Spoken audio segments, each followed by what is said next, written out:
Hello, welcome to In My Mugs. This one's a bit special. There are many of us today. This is fun and exciting. This is a special episode that's going to sit in between your normal subscription coffees, and this is just there for us to taste some exciting things as a bit of a wider group, particularly with you guys. Thoughts on tasting together? Thoughts on tasting together. So basically over the past few weeks, I've got a bit bored of tasting coffee with these guys. So we thought we'd kind of spread it out a bit and make this a lot more of a social experience. So you will have two coffees, and we really, really want you to get involved in the comments below or on socials. So please post things to us like your pictures, tasting notes, your experiences, and use the hashtag InMyMugs. Note with the S on the end, plural, InMyMugs. What coffee are we drinking? So we are drinking two coffees from Bolivia, from Floripondio. We're tasting the washed lactic Batian and the natural lactic Batian. And many of you will already have that coffee if you've already pre-bought it, but we may still have a bit there on the website. So if you don't have the coffee and you want to order some, place an order, put this on pause. We'll keep the video here. In fact, we'll just wait around for you all. We'll be here waiting for you. And so you might have noticed a new fresh face. This is Midori. Midori is from the Hasbean online team, and she's going to be joining us for the In My Mug journey, but particularly for this In My Mugs episode, we're going to get a real introduction. So Midori, who are you? I've been in this coffee industry for over 10 years. I worked in Toronto, Ontario, Canada. I worked in Japan, Fukuoka City, and then now I'm in UK. I was competing in Cup Tasters UK to 2020, and I came in second. I love tasting coffee, I love cupping, and I'm very excited to be part of this team. You're going to cup coffee, you're going to cup coffee. Yes. I'm going to brew some espresso, so for some of you kind of espresso freaks, you get to see how I would do that with two different coffees. And Chris. It's going to brew some Chemexes. And we're going to leave you with Roland for a second. He's going to talk a little bit more about the coffees, where they've come from, why they're interesting, and we'll start getting set up. Sounds great. Let's get started. Okay, coffee. Whilst everybody's getting ready with those brews, I'll tell you a little bit about the farm and about this coffee. So, it's from Bolivia, and we love Bolivia. I am not overstating this. It is an amazing place, and we've worked super closely with them for over 10 years now. It's a really long and important relationship we have there with the Los Rodriguez family.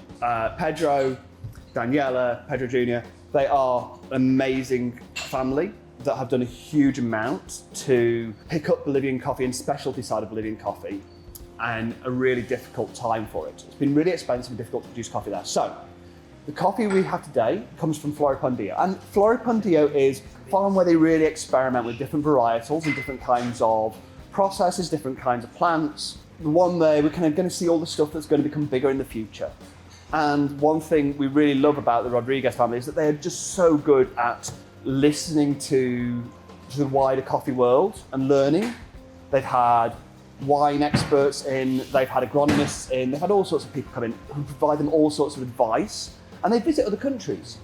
They go to Nicaragua, they go to Kenya, they go and see all of these different kind of processing and varietals in different places, and they think, hey, I could take that back with me and we could try that out and see how it goes. Now, one of the really interesting varietals we've got on this farm is Batian. Batian is a Kenyan varietal, introduced around 2010, and so it's relatively new as varietals go.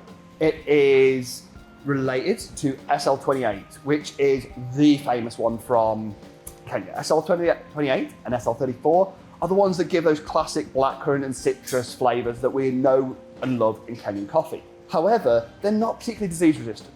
So Batian was produced by the Coffee Research Institute in Kenya as a varietal that they produced by crossing lots of different plant stock, which included those SL34, SL28, but also K7, Catimor, and other varietals. And they cut them back in to try and get this flavor profile that's very close to SL28, but has better disease resistance and is kind of a more practical growing option for a lot of producers.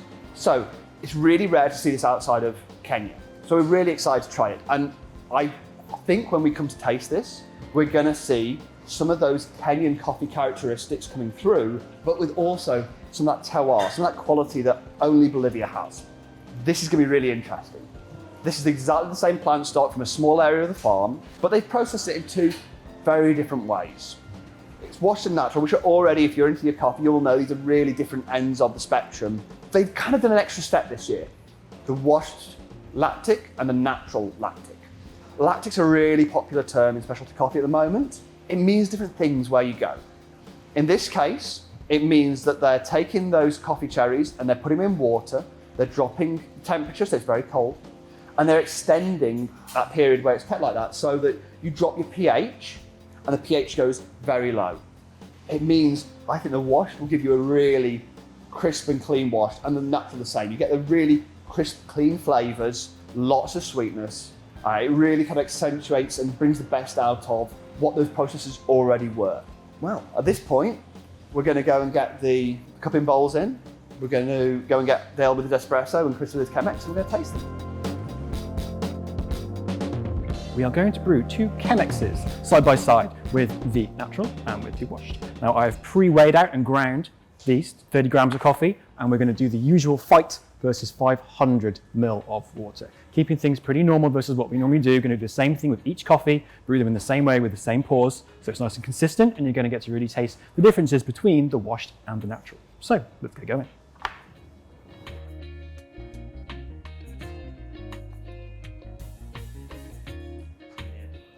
Starting out with a 50 gram bloom and a little bit of a swirl, just to make sure everything is nice and agitated.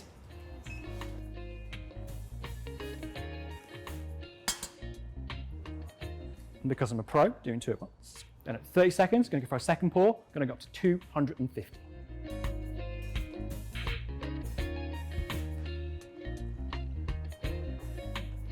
Now we have some wonderful time to just wait and chill. We're going to be going up to 1.5 minutes, then we're going to do our final pour all the way up to 500. It's a really simple pouring structure, not lots of playing around. I do love doing that as well in different brewers, but with this one, you can just keep it really simple, really easy. Doesn't take too much time, concentration. You can just get your brews done, get the water going through, and wait for your delicious coffee. 29, 30.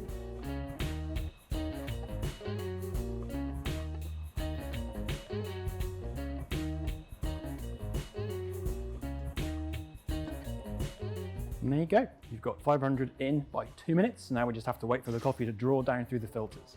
Now, one of my favorite things about brewing with the Chemex is the filter paper itself. Like, they are really quite thick versus other papers you can get. I think that gives a really kind of unique mouthfeel and almost taste to it. And for certain coffees, it will really bring out something really delicious in there. So a Chemex is a great option for if you want to kind of develop the mouthfeel. There's a really like creaminess to it. Also, if you've got a range of people like we have today, they're fantastic because this is like a 500 ml brew. You can get more in there as well. So it's really good for sharing. They also do a smaller version as well if you want to have them just for yourself. So now, while my 2 Chemex brews finish drawing down, we're going to pass over to 2017 World Barista Champion, Dale Harris. Okay, so I'm going to make some espresso. I am using the EK because I only have a small amount of each of the coffees, and I'm not going to get a perfect shot. You know, when you're first brewing a coffee, particularly with espresso, you never get a perfect result. But when you've got 2 to compare, a really nice way to do it is start with a really simple recipe, just try and replicate that for both coffees, taste them side by side, and then make decisions about how you would change it. So I've pre-rolled some coffee. I've got 18.5 grams stacked up. I've got 3 or 4 of the washed and 3 or 4 of the natural. So I'm gonna run the washed first, see what results that gives me. If it's in about the right place, I'll put that one to, I'm gonna aim to brew 40 grams out, and I'm looking for a brewing time at least between 25 and 30 seconds for both of them. If I'm too far out of that, I will brew them again, but that's what I'm gonna be tasting. So I'm gonna start with the wash. I'm gonna drop these in here.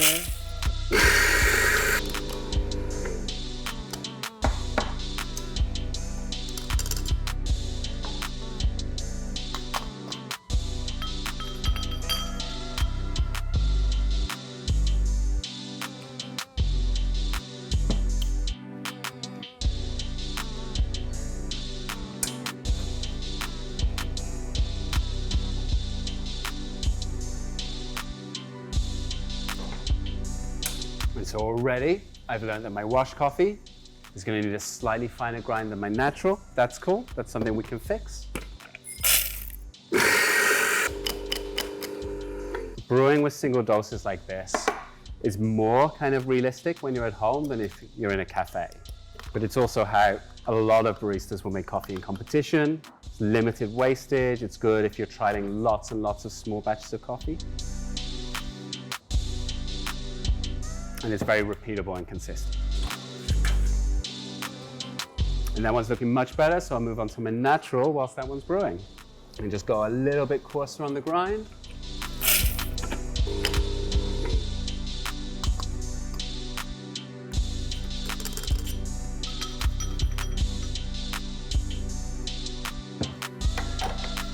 And whenever you're doing things side by side, really important to remember which one's which. I've color coded. I've got a red cup for my natural, I've got a white cup for my washed, and I look forward to tasting those with the other team. We're back. We've got our cupping bowls ready, which Midori's set up for us. What have we got in the bowls? So we've got Bolivian Floripondio, lactic natural, and lactic washed. I can smell amazing aroma from here. So let's have a quick. Let's swap those over. Okay. Ooh. Yeah. So Smells I can fantastic. smell that natural processing starting to come a little bit on the ground there. Yeah. So what is cupping? For me, at least, as a green buyer, as a roaster, it's like it's kind of the simplest, most consistent way to taste the coffee. It's the thing you do more than any other. I definitely cup a lot more coffee than I brew or drink in any other way. It's just like, hey, I want to taste the coffee. Yeah, and also in the industrial coffee industry, for example, in a cafe, you can use it, do the staff training, and then learn the taste vocabulary, tasting flavors. It's something so simple. You can do it pretty much anywhere. You can do that on the farm in Colombia. You can do it at the wet mill in Kenya. You can do it in the coffee roaster. You can do it at home. I hope you are now. And if you are, feel free to jump in on those comments and share on it. So what do you need for the cupping? So we need a cup, obviously, and then a spoon, kettle, hot water, grinder, and most importantly, coffee. Let's get started. So we've already got our coffee ground in here. So we need 12 grams of coffee, and you can use 200 ml cup. If you don't have a 200 ml cup, you can use bigger cup and use a scale to measure the water. And you'll notice, again, we could probably swap some of these for a tablespoon if you haven't got your cupping spoons handy. Yeah, or maybe soup spoons, yes? Yep. Mm-hmm. We've got some spare bowls ready, haven't we? Yes, we do. So we're going to have some water to rinse with. Shall we? Yep. Okay. Are you ready for the timer, I am. Roland? Ready when you are? Yep. The most important thing with cupping is that you're doing the same thing every time. At this point, I usually tend to smell and then just enjoy the aroma. It's a really good way to spot bad coffee. This is good coffee, you know that, and Definitely it smells good nice, coffee. but it doesn't give you a load of flavour off that. If it's bad coffee, not nice smells that you'll get at this point. These ones, I'm looking forward to. Probably everyone has different, focus when you taste coffee. And I have 5 focus when I taste coffee. First one is sweetness. Yeah. Second one is acidity. Third one is body. Fourth one is flavor. And then the fifth one is the aftertaste. Kind of similar. What I would do is I would take those, and the first sip I take, I kind of think, do I love this coffee or not? Oh. That's my first question. Do I like the coffee or not? If I do like it, I would say which of those kind of 5 things, that's the thing about it I love. Is it the acidity? Is it the sweetness? What is it about it? Is it the texture maybe? When I decide maybe it's the sweetness, I love the sweetness of this coffee. Is it more white sugar or more like chocolatey? And maybe it's chocolatey. And then from chocolatey I might go, is it milk chocolate? Is it dark chocolate? Exactly the same thing. So when I taste coffee, I think about, is it honey? Is it maple syrup?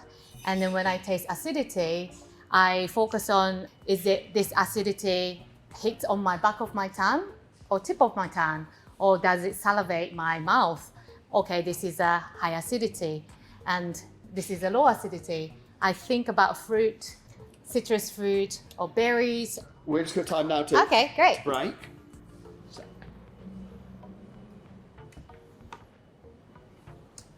3 swipes of the spoon, just to serve that whole top. Oh, amazing smell. Now let's give us an empty one here. We're going to clean all of this top stuff off. Okay, do you have any tip to clean this top layer off? Relax. It's absolutely true. To our 2 spoons. You at home don't need to use 2 spoons. We're doing it because there's going to be the two of us here, but you can do it with just one spoon. Oh, it's delicious. Like that. So you don't need to make this bizarre noise, but this is. Oh, you do. If your neighbours are not looking at you now, you're doing this wrong. This is very delicious. So let's talk about the slurp, since we just teach people about this. The proper reason, the one that you'll get in all the textbooks, is that it aerates the coffee over your palate and you get those aromatics, you get that flavour more intensely. Let's get Dale and Chris back in, and then let's talk about flavors.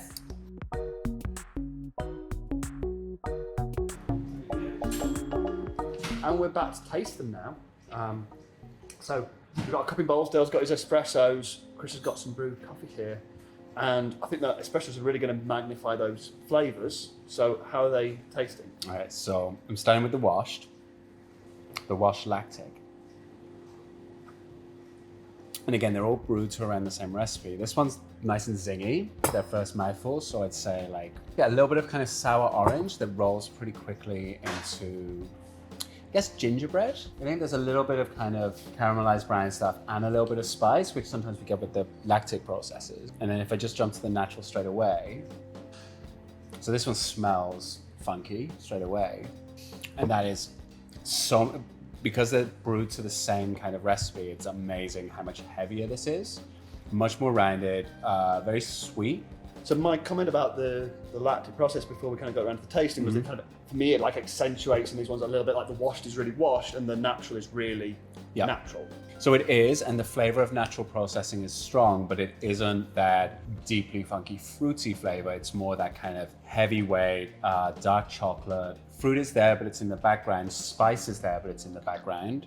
This is my preference, you know, for an espresso. It's it's really zingy, it's really bright. This one is heavy and chewy. This one would be great with milk, and would be really interesting with milk. So I want to get into these cupping bowls. I'm gonna taste washed first as well.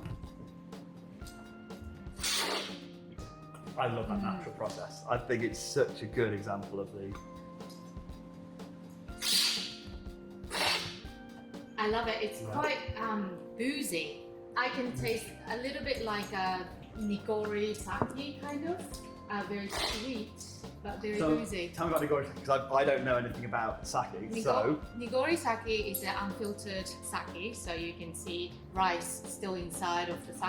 So cool, it's white color and very sweet. I'd agree that there's definitely that sweet booze. I haven't got that kind of reference, so for me it's kind of more like a dark rum kind of character to it. The washed, what do you mean? I think this is very balanced coffee. As a cupping bowl, particularly, like the acidity's there, but it's not an overwhelming acidity. You know, it's really balanced by a lot of depth and sweetness. It's very, very, very characteristic of that Bolivian terroir. Yes. Like a lemon posset or a lemon mousse, it's got like the lemoniness, but it's so silky and creamy against that. Yeah, definitely. It's quite round finish. Do you get any spice with the wash? Because I was getting that in the espresso. Is it there in the cupping table? Tiny hint of like maybe like a fairly sweet kind of like maybe allspice or something like that to it. It's not really like that aggressive kind of peppery or kind of thing to it. It's definitely like maybe a very sweet kind of. But that's pretty common, you know, when we're doing espresso, we know that espresso exaggerates everything. The cupping table kind of reveals it with more kind of depth and range between the flavors. So you'll get more nuance there, and then maybe you'll get the extremes. What do we get with the Chemex, Chris? The Chemex, we get a really, really good contrast between the two. Like, the washed tastes very beautifully washed, and the natural tastes very beautifully natural. And they're so different, but obviously they are the same coffee. I need to pour myself some more, as I've been slowly sipping while the other guys have been talking. When you first taste them and they're hot, they are a bit tighter, and like kind of the washed is really crisp. I get a really nice kind of lime acidity, so not like your lemon, but a bit more lime, and loads of delicious chocolate in there. And then the natural, again, it's got that lovely booze. I almost thought maybe like a plum kind of booze on this one. I don't know if I like any, by the way. I would love some. Which one would you like, sir? Let's try some of the natural. The natural. I struggle with that as espresso. I'm really interested to see whether you do as well. Don't forget, comments, let us know what you're thinking about this. So you can also send in any questions you have about the coffee, because we're going to be looking at the chat and going through that. So if there's anything else you want to know about how we've brewed or about what we've been tasting, we can add our thoughts there. Okay, so I think that's the end of this interim in my mugs. But from the weekend onwards, we're going to be moving on in a slightly different direction. Midori is going to be sailing the ship for a while. Yay! We'll still be here. We'll be popping in and out from different episodes. But Midori, what do you want people to do? Yeah, so if you have some recipes that you want me to taste, or if you have something you want me to talk about, leave in the comment below and like, subscribe, and see you next week. Happy brewing!